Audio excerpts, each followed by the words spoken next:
Let me transfer it back. All right. And we are now recording. Reminder to everybody, please, if I mute you, it's not personal. I just heard background noises and was trying to mute you. And please mute yourself. And over to you, Mel. Or not Mel. Over to you, Don. My turn. I'm still having my coffee. Well, so was I. You could have been hearing the ice cubes in my iced coffee. Hello, everybody.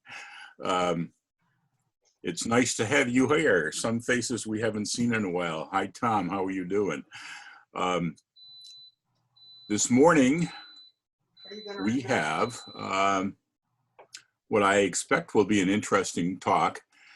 Shauna joined us several weeks ago when Deborah Carroll Jones spoke, and she said one or two things that perked my interest and things that she sounded like very knowledgeable about and I was curious about, or at least figured would have been curious about many, many years ago and figured many others might be. Since then, she's given a very nice long presentation on the Corona class. And we were worried there might be an overlap, but there was about a 2-second overlap. And I thought this would be an interesting follow-up for that. And I know when I was, 10 years into calling, I figured, wouldn't it be great to be a recording artist?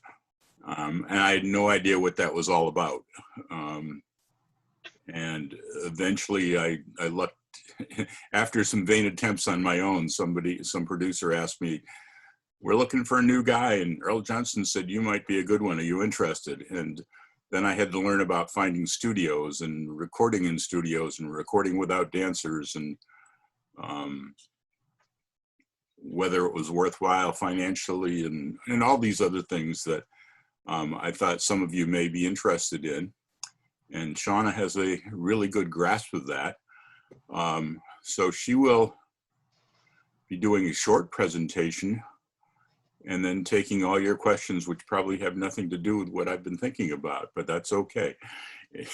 Field them if you'd like, Shauna, if not. So anyway, without gabbing any further, from California, music producer, Color Lab member, head of the Color Lab Music Producers Committee. I wasn't sure on that production. Is that a Color Lab committee or is that an independent committee? It is a Color Lab committee. The Music Producers Committee is under the auspices of Color Lab. Okay, good. So without any further mumbling on my part, Shauna Kaaria, please take over. Thanks, Don. So I do have a presentation not nearly as long. Oh, somebody's gonna have to let me. Dan, we need some screen sharing for Shauna. Okay, sorry about that. You should be able to do it now. got it. Awesome.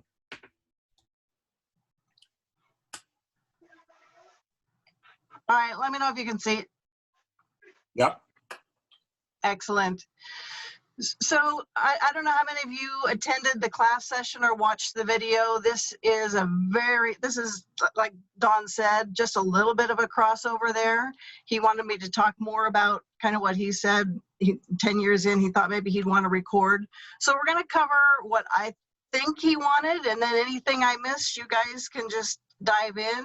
This is going to be mostly high level at first, and then we'll get into all your questions.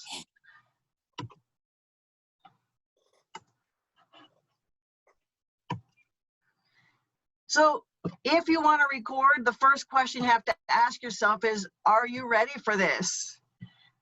And how do you know if you're ready? First of all, do you think you're ready? Do you think you're at the point in your calling career that you could get into a studio and record a vocal? Are you vocally ready as a singer and as a caller?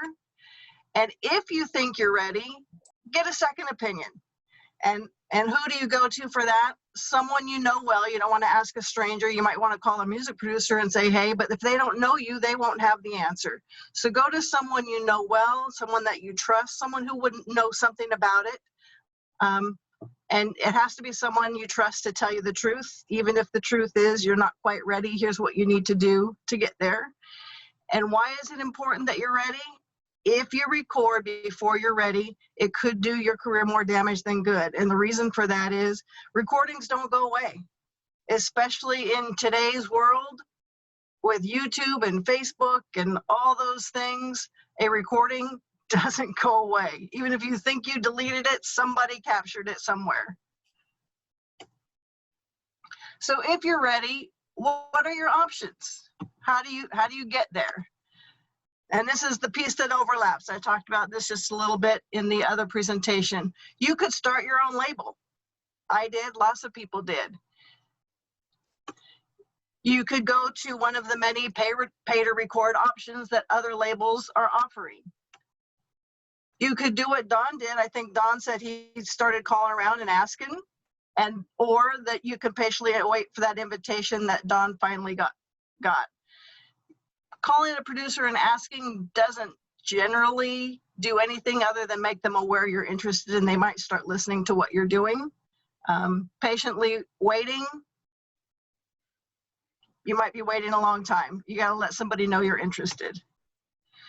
So what if you want to start your own label? What do you do? How do you do it? There are 4 main paths to production. The first one is you could take pre-recorded tracks, some call them karaoke tracks, cut them and paste them into the square dance format, especially for singing calls. You know, we're typically tied to the 7x64 for the open, middle, closer, and the 4 figures.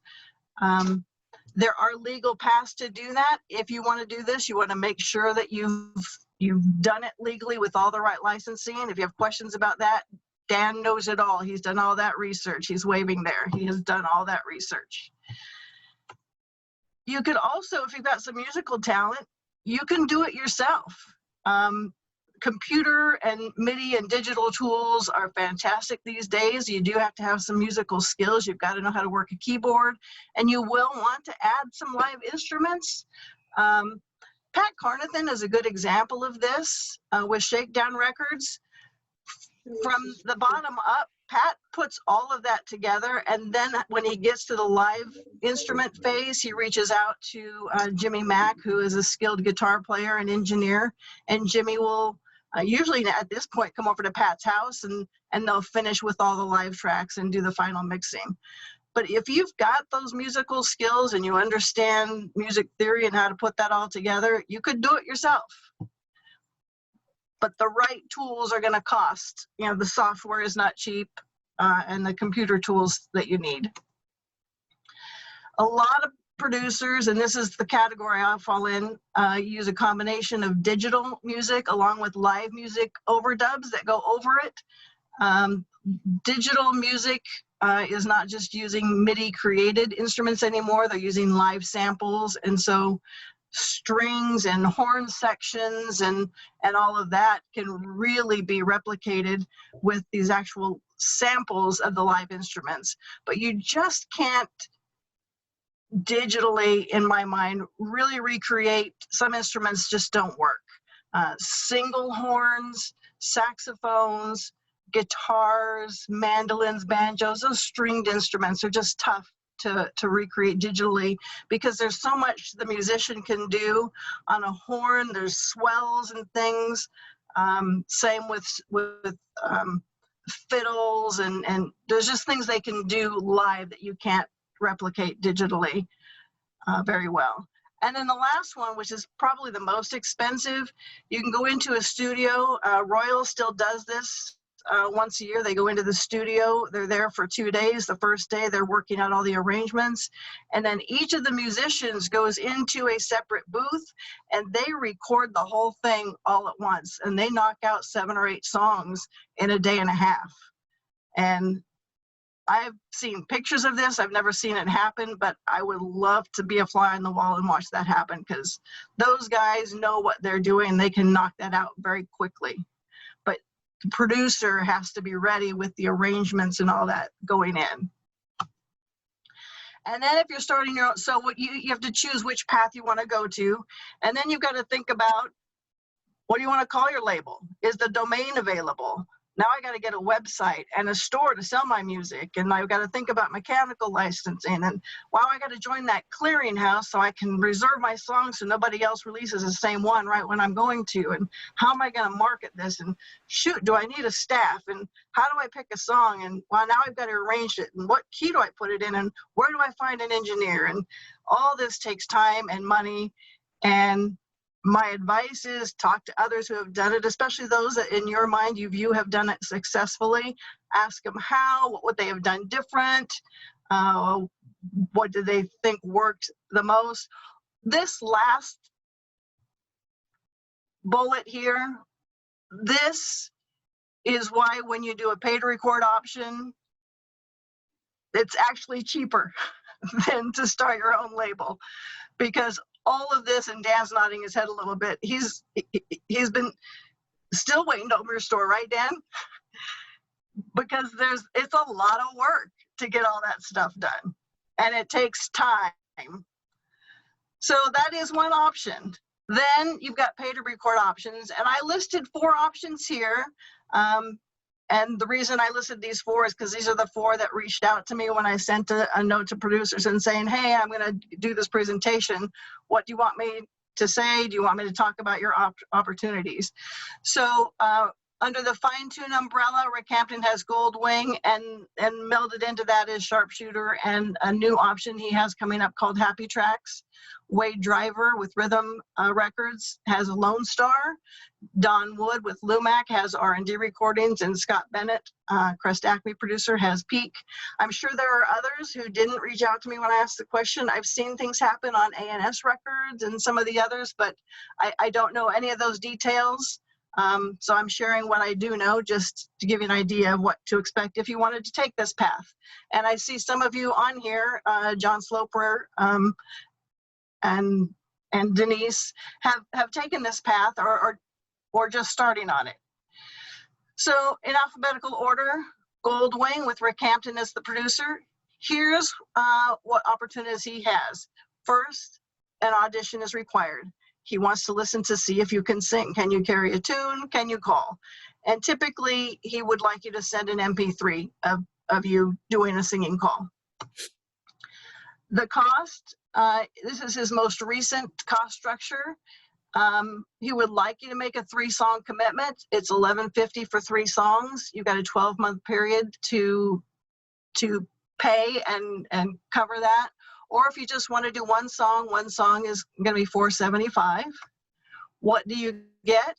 You get to choose a song. You can call him up and say, hey, I think this song would work. And then he'll tell you whether it will or won't. And producers will have different opinions on this. I certainly have my opinions on what works and what doesn't. So if you don't get an answer you want from one producer, another might decide it works. Some people say, man, you can't cut a waltz. Others say, yeah, you can. Well, the truth is you can. It just might not sound like the song you started with. And that's true with a lot of pieces of music. So choose a song. Ideally, it's going to be a song people know, or a song with a catchy hook. Even if people don't know it, if it's got a hook, it'll just bring them in right away. You also get the choice of the range, the key that this song is going to be cut in. And if you're not sure, Rick will help you get there. You get input on the arrangement.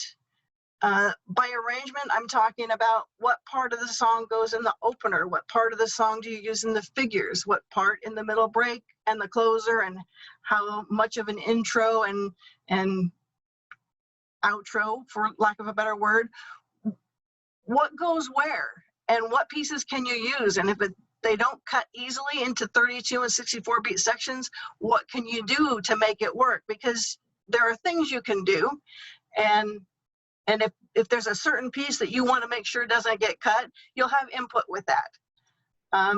You also get access to the complete Fine-Tune Goldwing library. So anything they've ever released while you're affiliated with the label, you will get access to that. You can download, and then you would have legal rights to use that music. That's a nice little perk, for lack of a better word. And then lastly, visibility as a recording artist.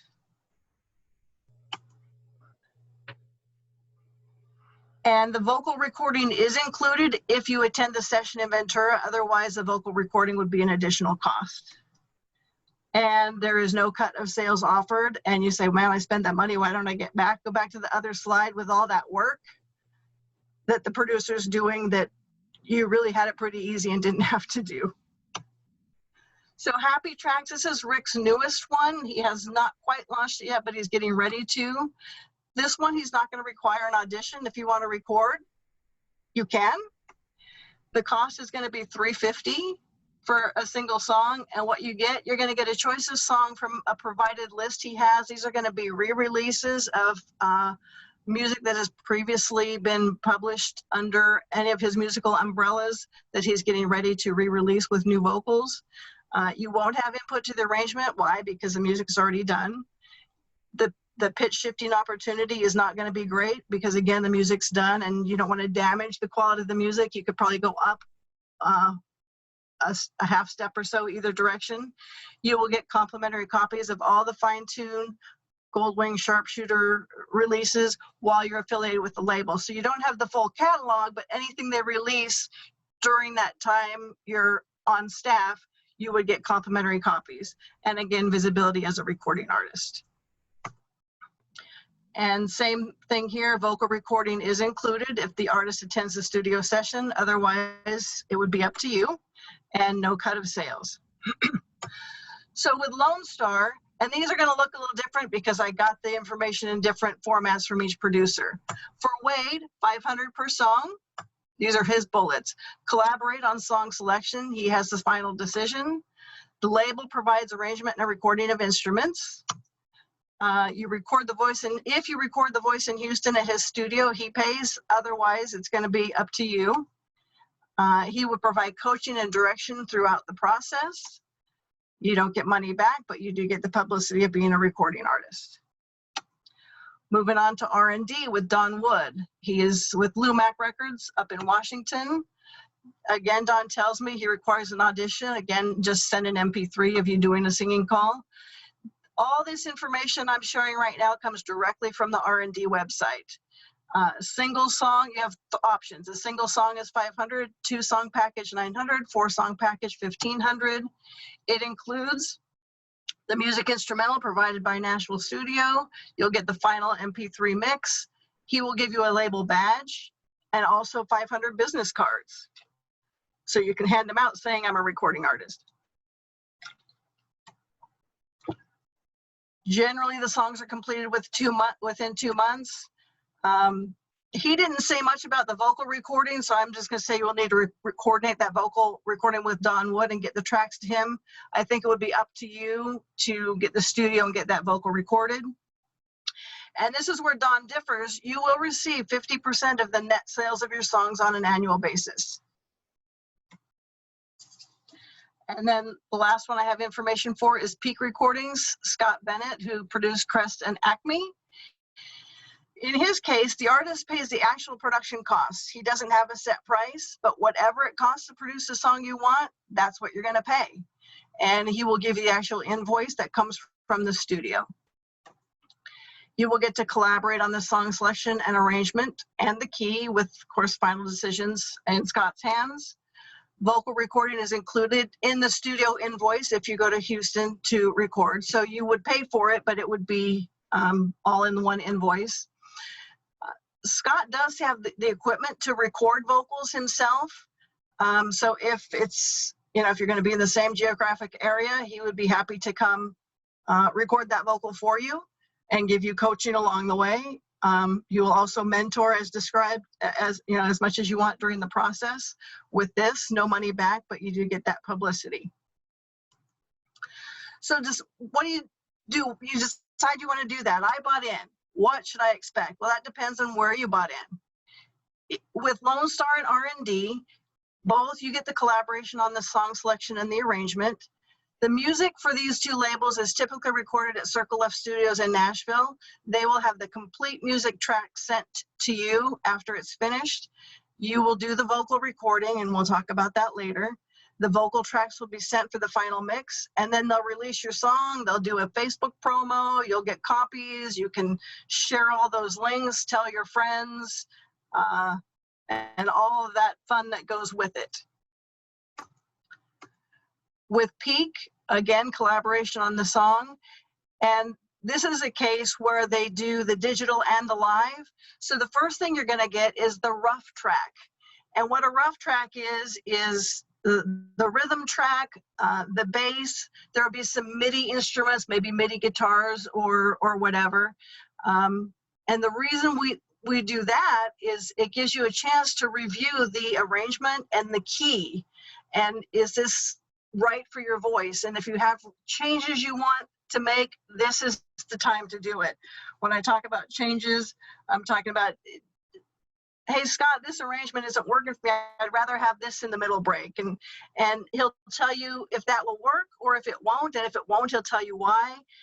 And he will have the final say, but you'll have the input. When you're checking the key, sing it over and over. Put that track that you've got, that MP3, into Square View and take it up a click or two, down a click or two. Where does it sound best? If you want to change the key, this rough stage is where you can do it without damaging any of the music quality, because it's all digital at that point. So once you've decided on the arrangement for Peak, Scott then schedules a studio session in Houston, and this will usually be combined with other things he's doing for Crest Acme. He usually does 4 or 5 songs at a time. You could attend that session if you're available and record your vocal there. But at that session, the live players come in. He's got guys who play guitar and flute, saxophone, steel if it's a country, that's where the live instruments come in, keyboards and such. The final music is completed, then you do the vocal recording, and you'll get the final mix. And again, the release of your song. And then with Goldwing, similar to the others, you've got the initial rough track, and that's where you're going to decide if the arrangement and key works. The vocals, and the difference between this and Peak, Scott's going to go into the studio and finish the music before you do the vocal. Rick prefers that you do the vocal to the rough track, because that way the live instruments can play around your voice and they don't fight with each other. And then the vocal tracks are sent to the engineer. As I said, they play those live instruments around the vocal, do the final mix. The whole package is created, songs released, and off you go with the Facebook and the promos. With the Happy Tracks option, you're going to choose the song. He's going to give you the MP3 with the music. You record the voice, they mix it. This is a much simpler path because the music is already done. So for the vocal recording, let's get into the nuts and bolts of this. What's going to happen? What do you need to know? Well, you're going to get the music track from the producer, whether it's the rough or the finished. You'll get that track from the producer. What you want to do is prepare a lyric or a cue sheet for practice. This is not necessarily the cue sheet that was going to go out with the release. This is your practice cue sheet. If you need help preparing a figure, the producer will help you. I know in Wade's case, he'll create a full cue sheet for you with every word to sing if that's what you need. As much or as little help as you need, the producer will provide. And they'll tell you, make it mainstream, make it basic. It's okay if it's plus. They'll give you all that guidance as you're preparing to record your vocal. Once you've got what you're going to sing down, practice, practice, practice. Record your practice if possible. Share it with your mentor, share it with the producer, ask them for input. What do I need to do different? Is this going to work? And they'll give you assistance with that, and then more practice. I can't overstate how much practice is important here. Once you're ready, you're going to schedule your studio session, and I would say schedule at least an hour. And I would highly recommend to use a professional studio and engineer. There are exceptions to this, like I talked about with Scott Bennett, or if you have people who have done professional vocal recording and they've got the equipment to do it. But a professional knows what they're doing. They're going to give you the best quality. The phrase garbage in, garbage out applies here. If you don't have a good recording of your voice, you can't get a great release. You've got to have a solid quality vocal track in order to mix it in with the quality music. So, and then when you walk into the studio, be ready. The studio is not where you practice. You're paying for that time. You're going to record your vocal. We'll talk about that in detail in just a minute. And then your engineer will provide a track with just your dry vocal. And what do I mean by that? In the studio, and even while you're recording, they can do cool things to your voice. They can put reverb on it. They can do pitch correct. They can, they can put a chorus kind of thing. All that sounds great when you're listening to it, but when you send the vocal to the producer, it needs to be just your vocal with no effects attached to it, because that allows the engineer who's mixing it in to apply the effects that are going to work with the music. And that vocal track needs to be on a separate track of its own, or on a stereo track with the voice on one side and the music on the other. And any quality engineer is going to know exactly how to do that and how to get you those tracks. A wave track, WAV versus MP3 for the voice, is better. It's less compressed and will get a better quality to the person doing the final mix. So now you're in the studio. What's going to happen when I record? First of all, send the music track to the engineer prior to going to the session. A quality engineer will then be all set up for you when you walk in. But bring a backup copy with you just in case they didn't get an email. Be completely ready. Be on time. As I said, time is quite literally money in this case. Be prepared. Like I said, practice, practice, practice ahead of time. Spend a few minutes talking to the engineer, getting to know them if you don't know them in advance. The engineer is your best friend. They can make or break you. And relax and have fun and smile. That's easy to say, especially if you're in the studio for the first time. And that's why it's good to take a few minutes to get to know the engineer and let them get to know you. If you're nervous, say, hey, I'm nervous. Remind me to smile. They know what they're doing. They can help you do your best. So now I'm actually in the booth. What's going to happen? Well, first of all, if you've never done this before, you might not know recording's done with the headphones on your ears. The music is coming straight directly into your ears without any ambient noise. And when you sing into that microphone, it comes right back through into your ears. It does not sound like you're used to hearing. And it will be weird, especially the first time. So take some time to get used to it.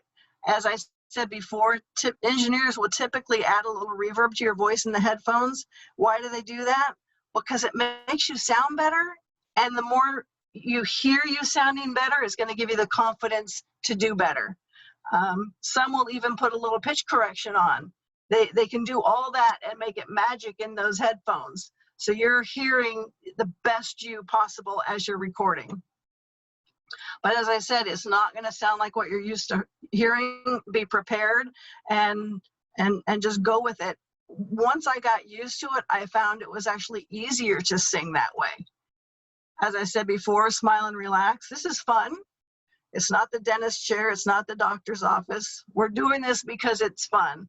For me, I love the studio. I don't love the recording booth, but I love the studio.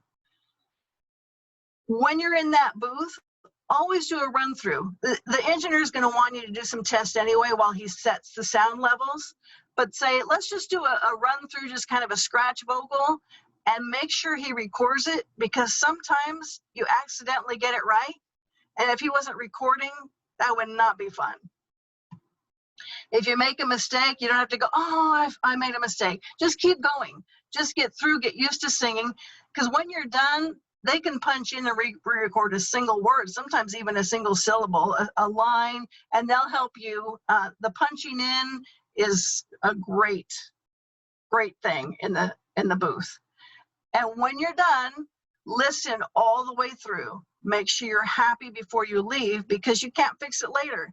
And if you're not happy, say something. If you don't say something, you'll kick yourself for the next 10 years. Man, I wish I would have not used that vowel just that way. Whatever it is, if it's bugging you, take the time to fix it, because now is the time while you're in that booth. And here's my advice. Be nice to your engineer.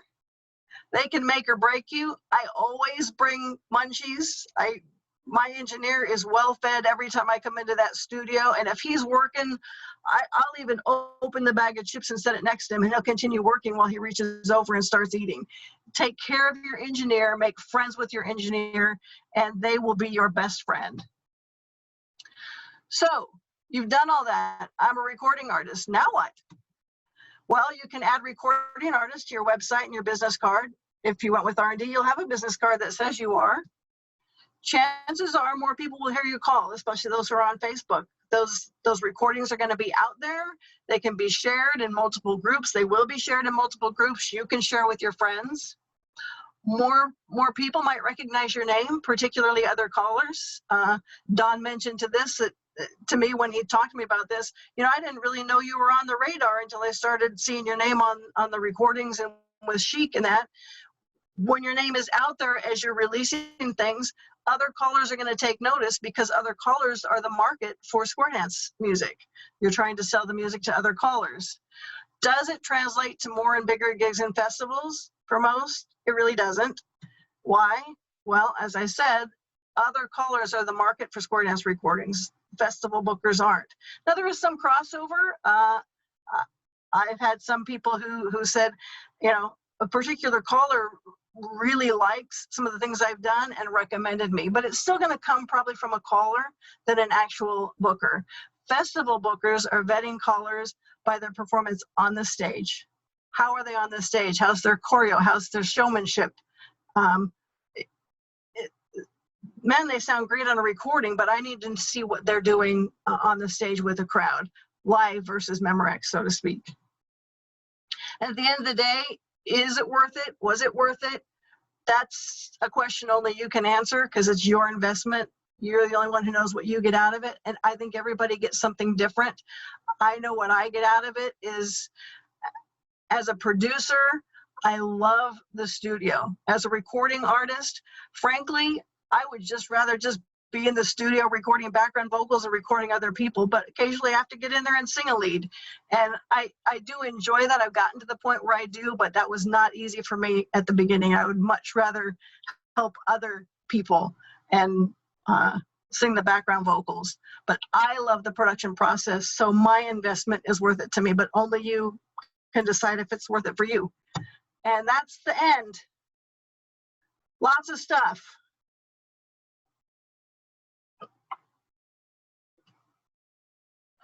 I'm going to stop sharing.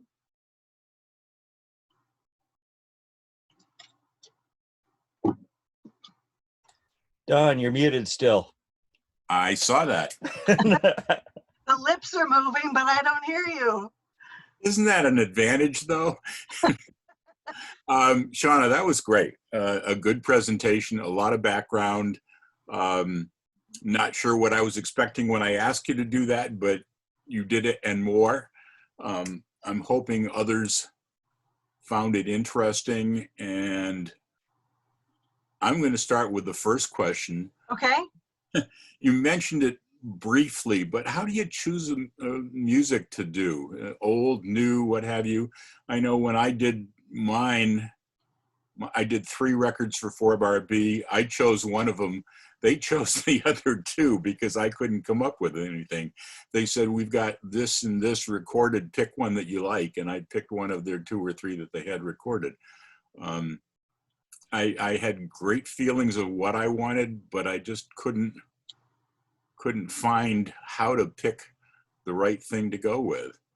Maybe I didn't listen to enough music on the radio, or the classical music I listened to didn't help. I don't know. Yeah, it's a personal choice. Mm-hmm. every producer is going to give you a different answer, but it'll probably fall under the same idea. As an artist who's going to record, you want to choose something you connect with. So if you connect with country music, you probably want to do a country song. If you like what's coming out on the radio nowadays, you would probably choose one of those. If you don't connect to that piece of music, how can you possibly present it, in a good way? A real good example of that is I released a year or so ago a song, and I won't even mention the song, but I was excited about it, and I sent it to Wade to listen to it, and he's like, yeah, I don't know, that's not really working for me. And I'm like, trust me, it's going to be great. And so at Nationals last year, in the bar, and he was drinking, and Dee Dee was standing there, and he said, I did that song, and I was right, it just didn't work. And I said, well, Wade, it works for me. You got to sing it better. And, I was joking, and Dee Dee's like, you're the only one who could get away with that. But he said, it's the truth. If you're not connecting with it, you're not going to do it justice. So you've got to be feeling that song to start with. If you find a song that you like, then you got to, like I said, if it's a waltz, it could work, but it's probably not going to sound like the song you like when you're done. Listen to the original tempo of the song. It should run between 105 and maybe 132 on the high side beats per minute. Otherwise, you're going to have to speed it up too much. It's not going to sound the same, or you'll have to slow it down, which is even worse to me.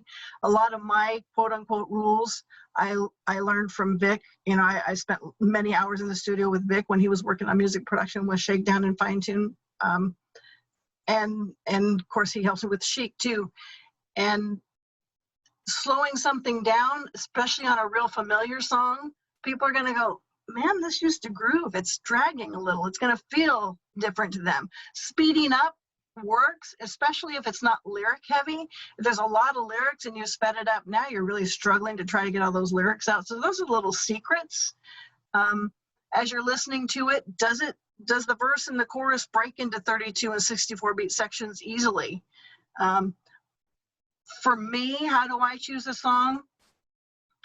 Vic and I have had a list of songs for ages. I've got a list very long, and every time it's time to find something new, I start with that list, and maybe something that I wasn't ready to cut before, I'll hear on the radio and go, oh yeah, that was on my list. I know if all of a sudden I'm terrified that some producer is going to go reserve that song before I get home where I can do it, now it's the time for me to cut it, because I know I'm ready. I get song selections. People send me ideas all the time. People post ideas on Facebook. I've reproduced 2 or 3 from things I've seen on Facebook.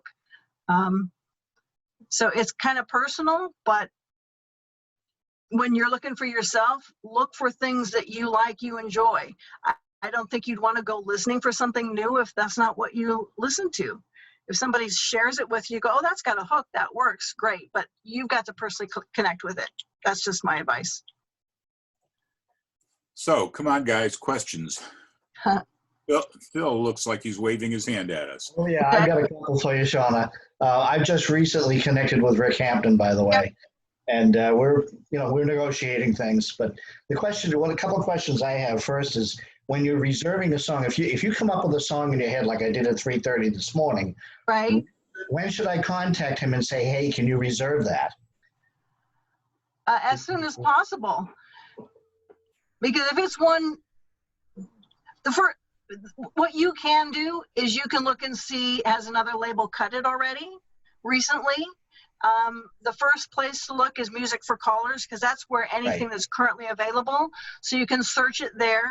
If you don't see it there, or it was done 20 years ago, and maybe, back when most everything was done in Nashville with the boom chuck sound, and you want it to sound more groove or rock or like the original was, whatever the case might be, if you're going to do something different and it was 20 years ago, it might be time to recut it.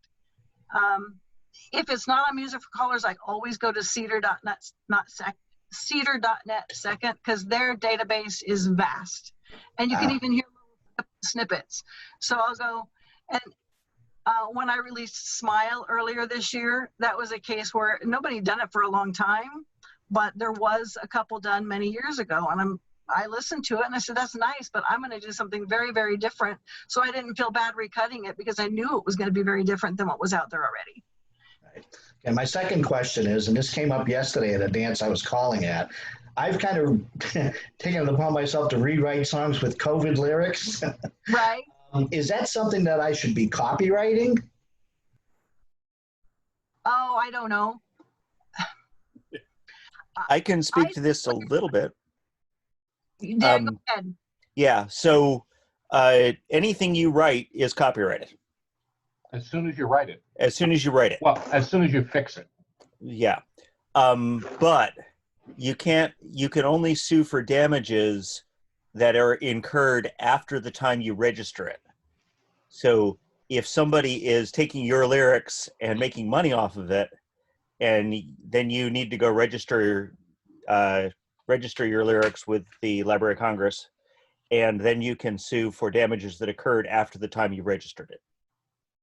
And you can tell there's them some damages you can get without registration, but the statutory damages that you want are you gotta do that.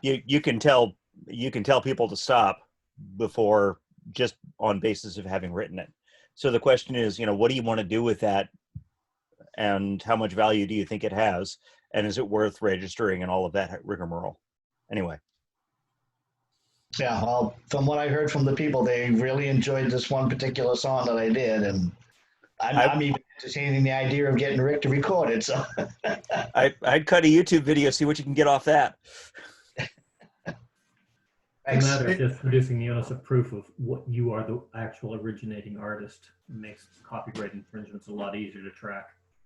Hey, Sean, I got a question. Are you recording music when you go in and make a record? Are you recording the music to promote your figure or the sound or the record itself, the music? What's the whole purpose of recording a record? For me, it's about the music.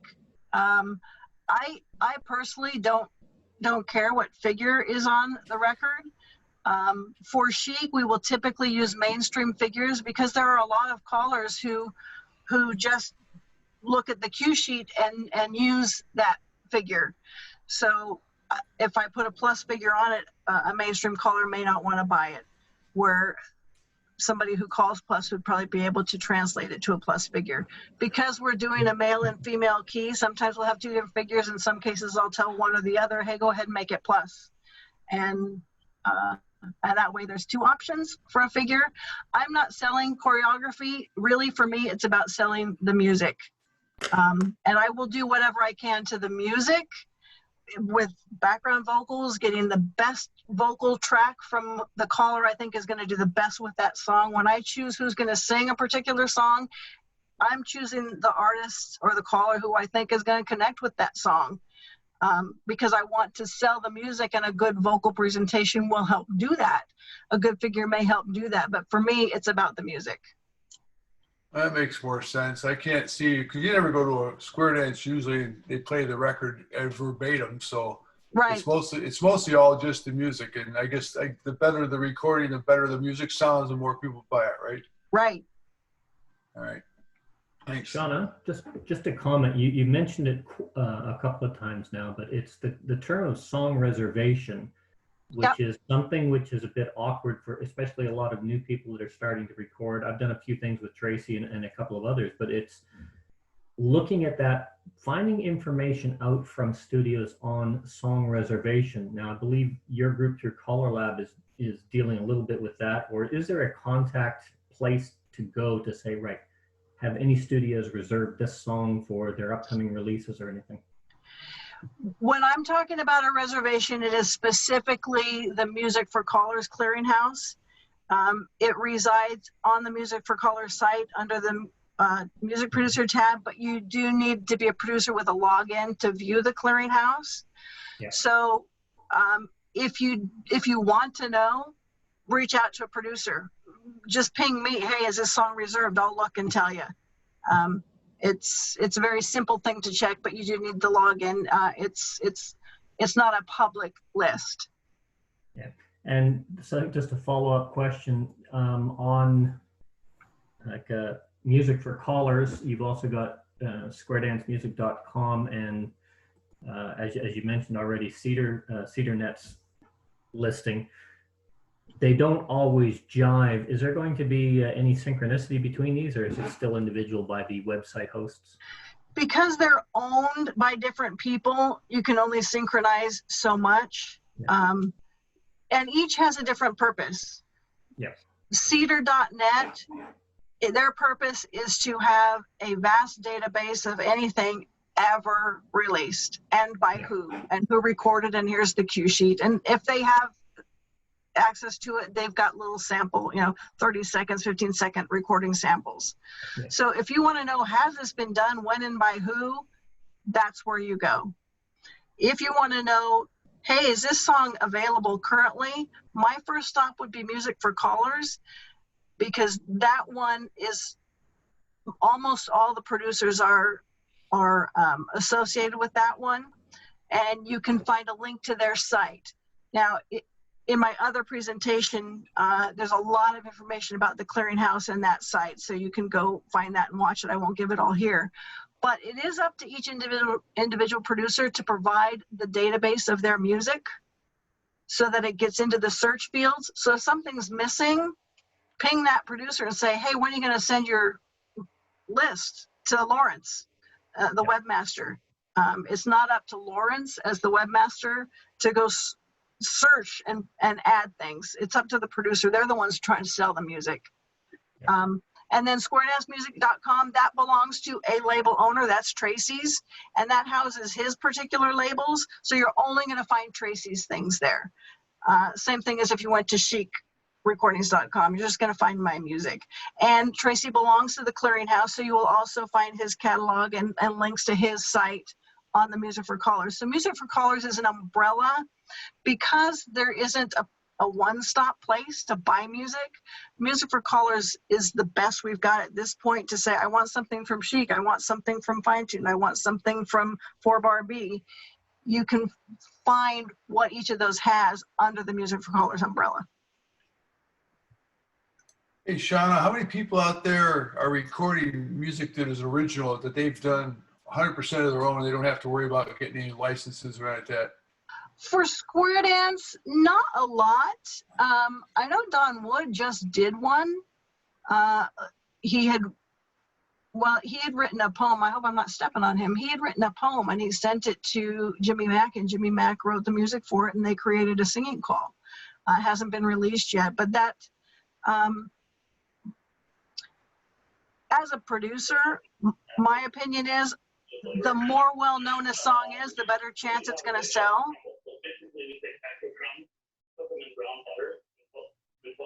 We've got background noise from somebody, and I can't figure out who it is. Paul in Vancouver. Okay. He's muted now. Okay. So, it just depends, John. If you're that musically gifted, you certainly could create, but I would guess it'd probably be better for a patter piece than, and if it's a singing call that's original to you, that you have the musical skills to write song, create the singing call, how well it sells will depend on how much people like it, and does it have a hook that brings people in. Well, that's not happening here, so I'm just asking the question. Yeah. I've got at least one that was, I forget what the song is right now, and it was a woman who recorded it. It's a singing call that is entirely original to her, and I quite like the music, but it took me longer to learn how to sing it because it wasn't something I had in my head. The other thing to look at on original music, if you've got a really nice piece of music that you do record as a singing call, and some of the artists like I believe Rick and Wade, they'll set that up if you provide them with everything to do the instrumental. Sure. And what you'll find is that will sell locally with your performance, and then somebody will pick it up and ask for a copy, and it will build from there. I've seen that happen in Europe back in the 80s. You get a lot of original German songs or Czech songs that they market locally, and they just spread like wildfire until they become popular. So, you never know what's going to happen. Right. do you have suggestions on finding a band? I've got a, obviously I've done some of the karaoke stuff and it's okay, but there's nothing like having a band that's actually straight through all the way, or, that is playing the thing straight through all the way. If you're looking for a band locally, how do you communicate to them, hey, this is what I need for square dancing? And how do you find that band? Well, if it's someone who does not square dance at all, you would want to play them some square dance music, maybe from something that has a sound that you particularly connect with. If there's a particular sound you connect with, reach out to that established studio. There's Buzz Smith in Houston, Jimmy Mack in Ventura, Circle Left in Nashville, but they're not the only ones out there. I know Pat Carnathan has hired out before. I don't know if he's still doing that, or he might not have a studio set up in the new house yet. I don't know. But if you're dealing with someone local, which is probably what you want to do, it's going to be on your shoulders to communicate to them what you need, and make sure that they understand the most important thing is, does it dance? Does it have something for the dancers to step to, something that moves their feet forward? Cool. You did it again. Dan, I was one of the local groups that I worked with. It was a party night. They were hired to do it. They asked me if I'd work with them, and I said, sure. It was a steel drum band. Actually, one guy, the leader, was on steel drum. He had guitar and drums behind him. And we practiced by email for about 2 or 3 days, basically coming up with, he wanted to know what tempo I wanted. He wanted, we talked about just any 4/4 or 2/4 thing for patter, anything, and I'll work with it. But on the singing calls, I looked through my repertoire and Jamaica Farewell and a few other calypso-y type of songs, told them what they were, told them I wanted you to do an intro 7 times through and a closer and the tempo, and bang. I mean, they just did what I needed. And he and I talked afterwards and thought we ought to work together again sometime, because it worked out really well and it was fun. And it was kind of unique, but the party went off well. And it just, again, working with real professionals, it was amazing how quickly they adapted. Yep. I'd like to reiterate on that, Don, and what you were saying earlier, Shauna. You've got professionals in the studio and you've got professionals on the players that do all the music. If you tell them what they want or what you want, they'll make you look good. Don't tell them what you want them to do. Just say, this is what I want to sound like, and they'll make you look good. That's what they do. I noticed back before there was a clearinghouse and all that stuff, different labels would all come out with this, I was listening to the Hanhurst tape, and different labels would come out with the same song that month, or maybe a year apart. And you'd listen to see which arrangement you liked best. In particular, when I was doing my recordings, I was listening to Jerry Reed, not our Color Lab Jerry Reed, album of some of the music, and I did one from his, but I really liked the way he did Big Daddy, which had been a classic years before. I think maybe Johnny Davis had done it. And I just couldn't adapt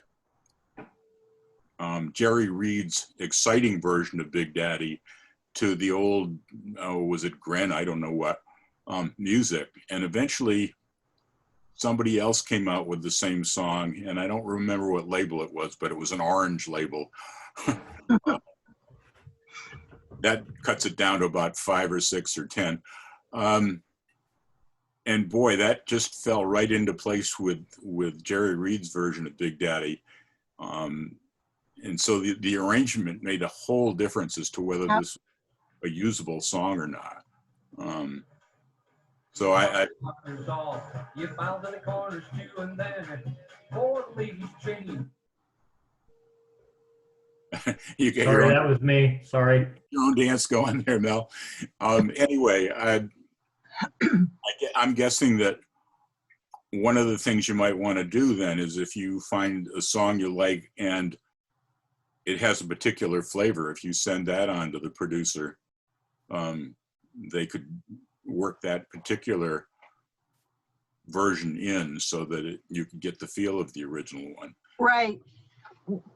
I've got one coming out soon that has been released before, but the version I'm doing is very, very different musically. It's something Barry Manilow did. The song is England Dan and John Ford Coley. I'd really love to see it tonight. And it's been done a couple of times and done well, but Barry Manilow did this kind of Latin disco version with this driving beat, and I love it. So I said, you know what, let's do this. But we did something different with the arrangement too. We were able to work the bridge in addition to this. So if you're gonna, you can always find a sound you like, and if you've got a good musician, good band, they can replicate that sound for you.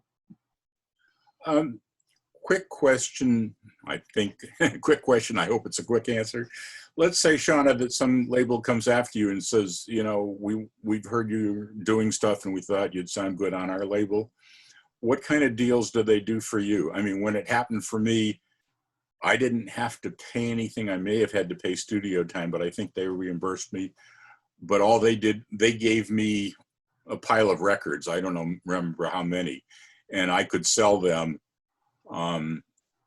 And if I sold half of them, I sort of broke even with whatever I invested for the studio, I guess. And then the other half was a little bit of profit for me. And when I was actively calling, why the dancers would come up and oh, we want to get you on, you know, we want to buy your record and what have you. And sold more to dancers than it did to callers. But yeah. So first, let me address that second part first. When we had those vinyl records, you could carry them in your case and sell them. Dancers were buying a lot more records back then, and labels could release the same song in a 12-month period, and both could do well because dancers were buying. There were more callers. They were selling thousands of copies. When people are now, if they sell 100, you know, it's triple platinum by that point. And I'm exaggerating just a little, but that's all in my other presentation. The clearinghouse was instituted to protect particularly the new smaller labels, because if Rhythm or Royal recorded it and so did a brand new label like Chic, who's going to win? You know, the one people know, they've heard of. So now, if you want to reserve something, if you want to record something, you reserve it, you're protected for 12 months from another label releasing on top of you. And it's just that gentleman's agreement. So back to your other question. First of all, I want to comment, I love the idea of the clearinghouse. It really makes sense. Yeah.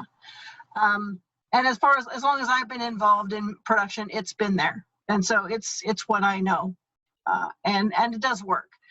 So you do see artists label jump, so to speak, you know, guesting on another label. How that happens, what the costs are, that depends entirely on the producer. When Chic started, I didn't have a staff. And as you know, I'm doing a male range and a female range. I could record all the female range if I want, but there's no way I can record any of the male range. So it was a great opportunity for me to choose the caller I thought was going to be best for that song.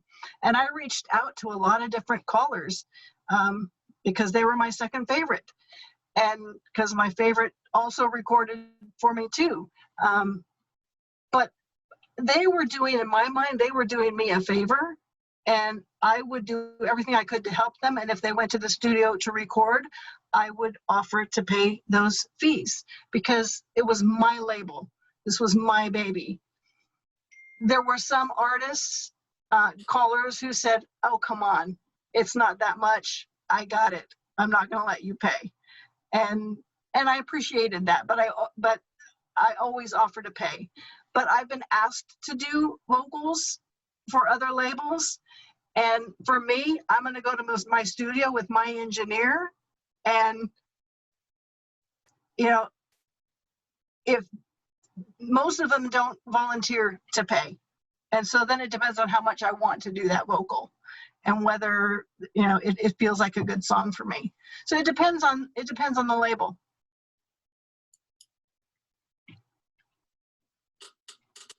Well, I noticed that we have come to the end of the scheduled hour.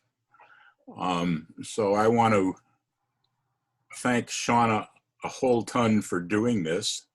Thanks for asking me. It was fun. Yes, Daryl, I agree. Once again, thank Dan for doing the engineering end. Next time I'll post the right link for it. And mostly thank all of you for attending and asking questions.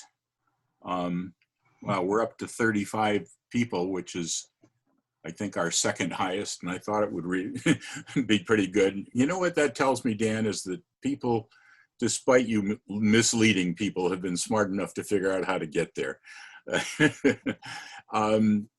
And as usual, if Dan's willing and if Shauna's willing, it's officially closed. Make it even more informal and carry on. I'm going to hang in here for a little while. Got to get to the post office when it closes in an hour. But last week I stopped recording at an hour, and the best conversation happened from an hour to 2 hours. But anyway, yeah, I've got. Go for it, John. Okay, Shauna, how often does a record get re-released exactly the same way as was the first one, and then does it then sell better if it has a better vocal to it? I've never been involved in a re-release. Typically, for most cases, a re-release happens when a producer buys another label from someone, and they want to now get it out under their umbrella, and so they'll re-release it with a new number, and they'll put a new vocal on it. Sometimes they'll add background vocals, something to add value to it. Because if you're just releasing the same, to me, I don't see the value in adding expense to it, unless you're going to add some value to it as well. That's all I have for that, because I don't do that. I'm not in that position. So you might want to chat with Rick. He's just getting ready to do that.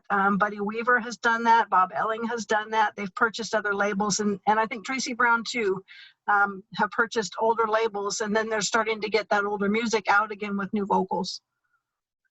I'm just here for their questions. That's all. I just like to ask questions. Daryl. Tracy's got about 20 or 30 labels, and he's just pulling a lot of the music out, cleaning it up. And I think Rick is doing a lot of the same. They're pulling some of the music up and really cleaning it up so you have a really nice sound, touching up some things to bring them up into common, but it is essentially the same music track, just a much cleaner version of it. We have another music producer online, is Daryl Clendenin. You raised your hand a second ago, and you finally unmuted yourself. Well, I hate to jump in, but very nice presentation there on that. So, and of course, I'm a yesterday producer, not a today producer. But one of the reasons I can see for redoing, maybe not re-releasing, even with re-releasing old music, is if it was very, very good and it's no longer available. Right. Or if it was available on vinyl, but it's not available on downstreaming. So they're very good reasons for the reproduction of it. I'll shut up. Just had to say that. Thank you. And that's a really good point, Daryl, because there is some really good music that is just on vinyl, and so if somebody wants it, it's unavailable now. So if they can get a hold of a nice clean copy and get it into a digital format where it could be sold again, that's what they're trying to do. And in other cases, maybe it's a song that you wanted to, as a producer, you want a different arrangement or a different key, or, you know, you want to take it a different place, then you would just restart from scratch. I have a historical question for whoever might know the answer. And it's because you were talking about labels acquiring one another and releasing the same. And the question I have is, it was generally exactly the same recording. It's getting re-released. But what was the deal with you know, Grand Top and FTC and maybe others that I can't remember, which all seem to be the same thing?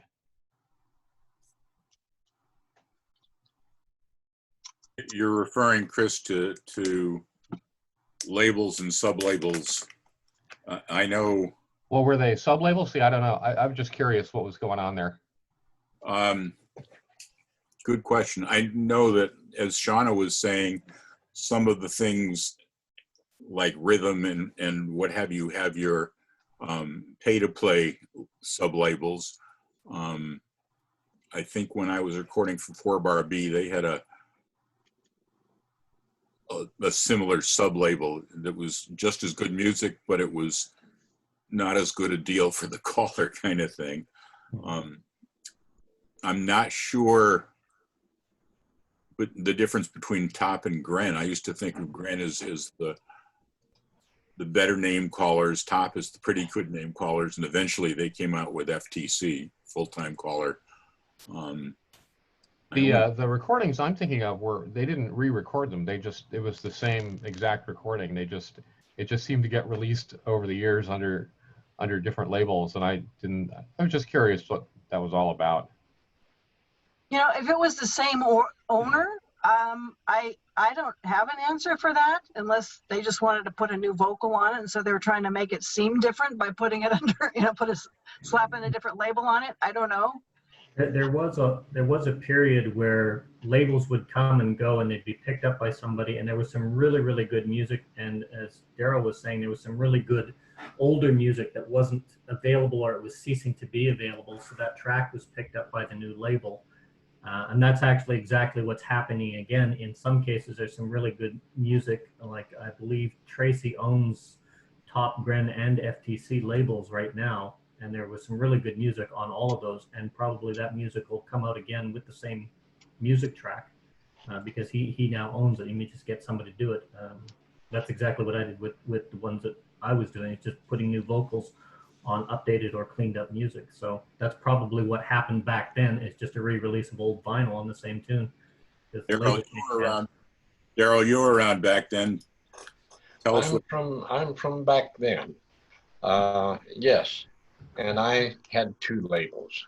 One of them, Chinook, which some of you might be familiar with. The other was Hoedown. Chinook was a staff label. We had our staff, and it didn't change all that much. Hoedowner was partially a pay to record and partially a place where we wanted to try out somebody with the idea of staff. So if you go back through the history, you'll find the staff did change slightly through the years on Chinook. But Hoedowner was a second label with a variety of reasons in mind there. I did insist that our staff actually did some recordings on Hoedowner as well. The music was played by the same group in the same studio, so there wasn't a lot of difference there. I did act as producer for the music, so no difference there. But the big difference between the two was one was a solid staff, the other was good people, maybe not the same. Hey, Daryl. Yes. One of my favorite singing calls is Play Me Some Rag. Yeah, we had a lot of fun with that one. We actually started playing with that one in my basement. My son, who's visiting me right now, We went down the basement. He's a professional piano player. It's what he does. And I said, I want to do this. And so we started fiddling around with it, had it all worked up. And yeah, it came out really, really, really Yeah, good. it did. I don't know if anybody has done a re-release of sorts on that or not. But I don't probably, think so. you know, if the music's available, and I don't know, I did sell the label to Doug. Right. Yeah, up in Spokane there, Doug Davis. And I suggested that some of those tunes should be re-released on digital. I don't know how much that he's done. But yeah, that one, Hummingbird. How long do I get to talk here? I don't want to take up the whole time. There was one, a little story behind it that I really like to tell. I had an uncle in Northern California. You might have heard of him. I don't know if you've been around in the business long enough. Aubrey Amateur. He was up in the Chico, Durham area. And I used to stop at his place if I were traveling down through California to go for gigs place down there. And I heard this song on the radio there on the way down. So when I stopped, I went out and got a copy and played it for my aunt and uncle there. My aunt said, "You're going to make a square dance out of that?" I said, "Yeah, it sounds good to me." "No way. Don't do it." So I went ahead and did it anyway. And it was a song that was really popular for about 3 weeks, about like Achy Breaky Heart was. Right. Here gone. Recorded the thing. It was by the Dipsy Doodle Construction Company Band. Played with kazoos and a vocal. And I released it and it just went crazy. It was, what the heck was the name of that thing? I'm getting old, kids. Sorry about that. You're never going to know the name of this song. Certain people tell me that my wizard on the hill is just a game children play. The Wizard on the Hill. Got it. The thing was done for singing call. People used it for clogging. They used it for round dancing. They used it for patter. They used it for doggone near everything. My aunt said, "No way." So you never know what's going to be a hit out there. You never know. It's what you do with it. Believe it or not, Daryl, that on the Chinook label still gets, I still hear that about 2 or 3 times a year. Yeah. That's in my record box too. If I could toss another question out to Shauna, I just want to get your opinion on something. What genres of music do you feel sells better, or is that strictly, governed by the label owners? Well, of course, every label owner is going to have their opinion and their personal likes. I'll throw an example out. Sometimes you can tell by the label where they lean. With Scott Bennett, Crest is classic rock. And if you've not noticed, every vocal on Crest is Scott. He has no guests on Crest. But on Acme, he can go different places with it. And he has invited people, or he has staff now that record on Acme, but Acme is where his official staff record. But Acme goes different places with blues and pop and country and such. And then Peak is where he's got those who are bringing in songs and they want to pay for it, and whatever they want to do, if it'll work, he'll do it there. But New Beat is kind of in the new music groove. They're European things that are doing well over there. So labels kind of have an identity, as they should to some degree. for chic, we've done new, we've done old, we've done in between. But when I look at it, 60s and 70s is where I mostly live, even though I've done on the outskirts of both. And I tend to lean to ones that have nice background vocals because I like to record them, you know. Did that answer your question? Pretty much. So if you're looking for a label, you know, listen to what they do. Listen to the music they're putting out, you know, because they're different ones are using different studios. Like I said, Don Wood is using mostly Circle F, but he's doing some with Jimmy Mac now. Wade mostly uses Circle F, but he has done some with Jimmy Mac, some with Buzzy in Houston. Rick is all there in Ventura with Jimmy Mac, as am I. Newbie is now all with Jimmy Mac now. One of the Jimmy's awesome.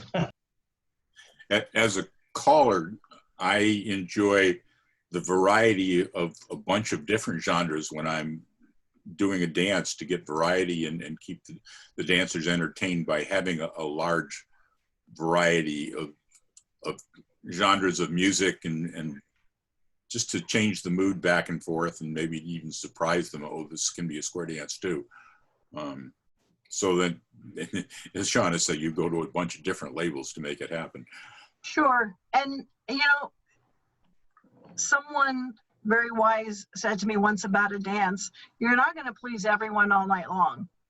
You know, the chances of that, whether you're talking choreography or music selection or whatever, to please everyone completely all the time is not really reasonable. But you can please them for at least one tip.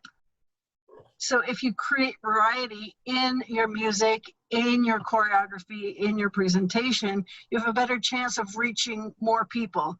But I still say you have to connect with it on some level or you won't present it well. Hey, Daryl, is Chinook, was that CK? Was that the abbreviation? He's nodding his head, yes, Chris. Yes. Ah. Yes, Chris, Shauna, CK. Yeah, like, so 7 or 8 of my top favorite 40 songs are Chinook. Good. Thank you very much for that. Be interesting to know which ones they are. I think the most recently recorded one is probably Better Love Next Time. Well, thank you for that. Hey, Daryl, I think it is Cherokee Maiden on Chinook. Say that again, honey. Cherokee Maiden. Cherokee Maiden, no. No? Cherokee Maiden, I think was, okay. Top. On Rawhide. Oh, it may have been done on Rawhide as well, but I'm pretty sure the label that I used it on, of course, there again, I'm going back a long, long ways. I'm pretty sure it was on Top.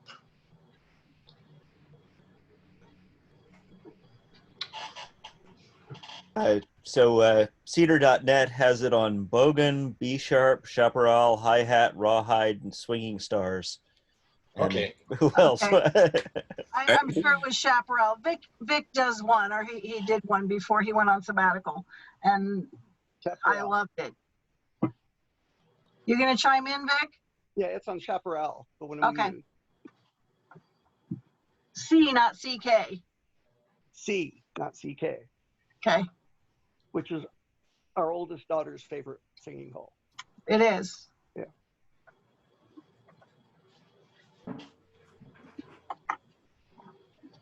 Hi, Vic. Hey, Mark.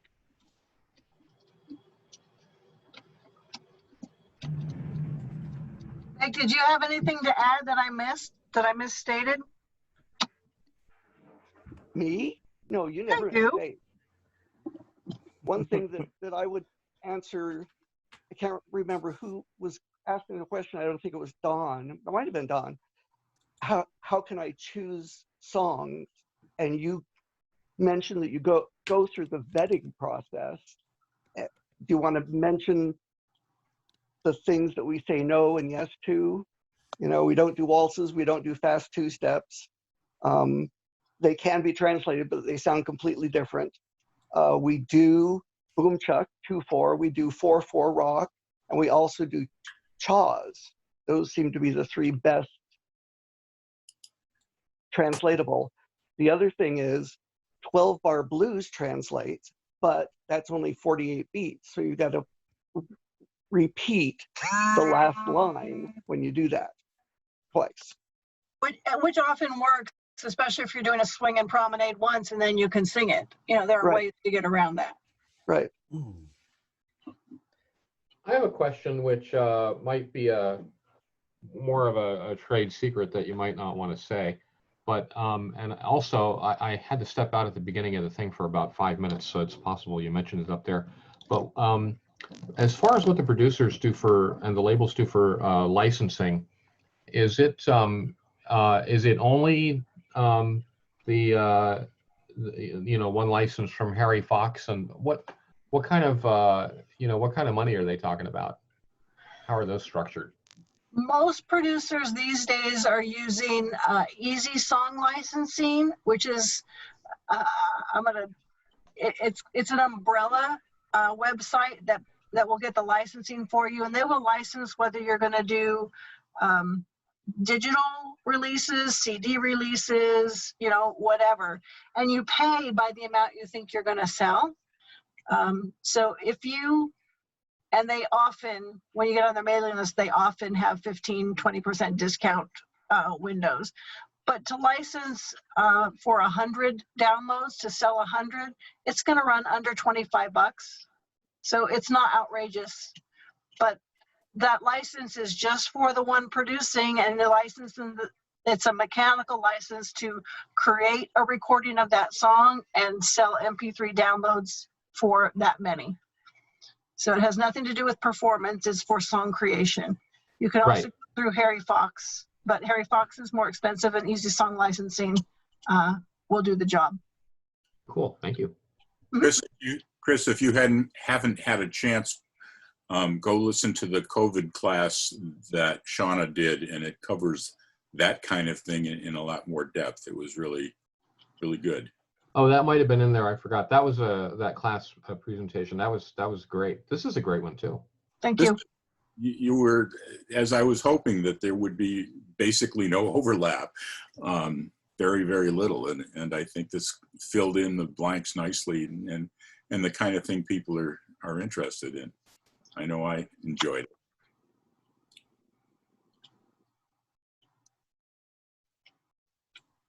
it. Cool. Dan, you were nodding your head yes. Yeah, no, I've quite enjoyed this and quite got a lot out of it. And in my own playing around, you know, I've got a couple of songs that I've cut together from karaoke tracks, and I've talked with the karaoke producers about licensing, and I bought the Easy Song licensing version of that so that I can sell it, and never got the website together. I've sold a couple copies, just, you know, email via friends.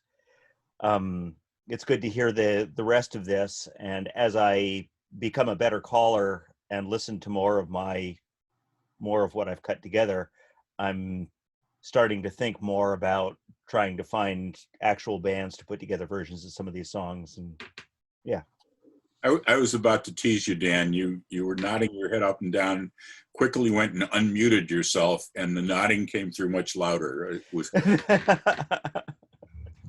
I have learned in the era of Zoom to keep myself muted and be very expressive.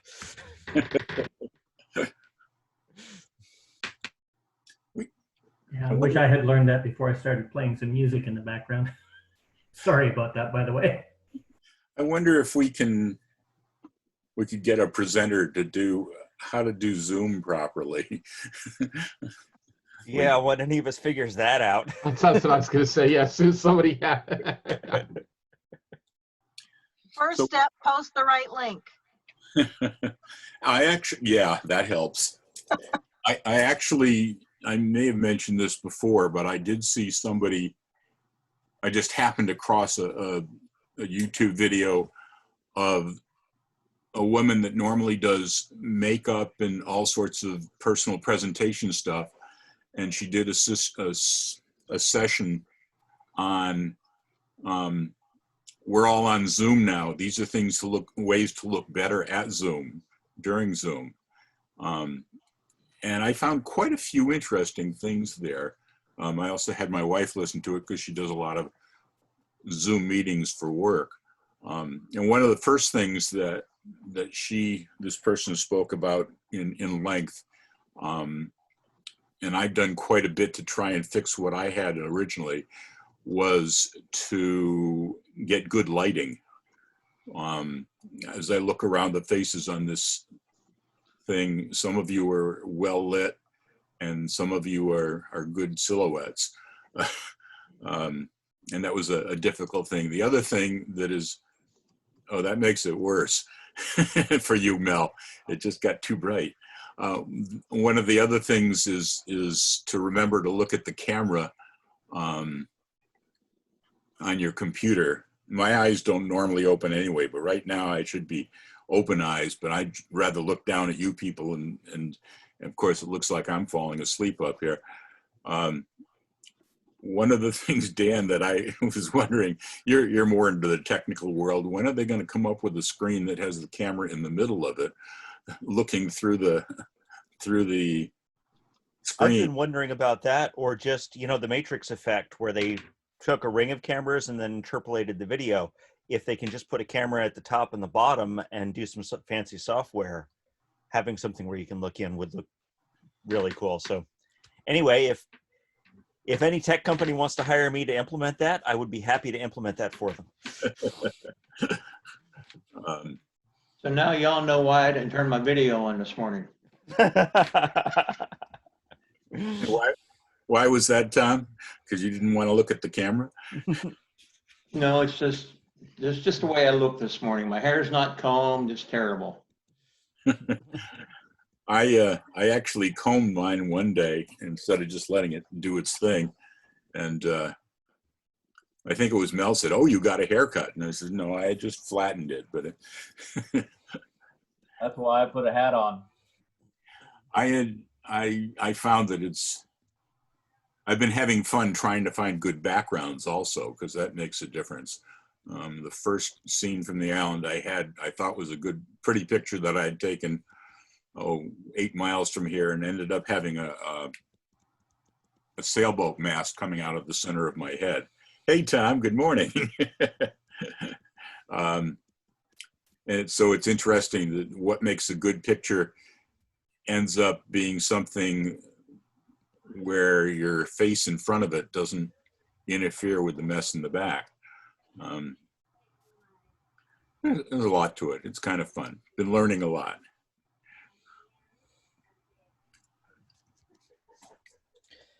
Any other comments?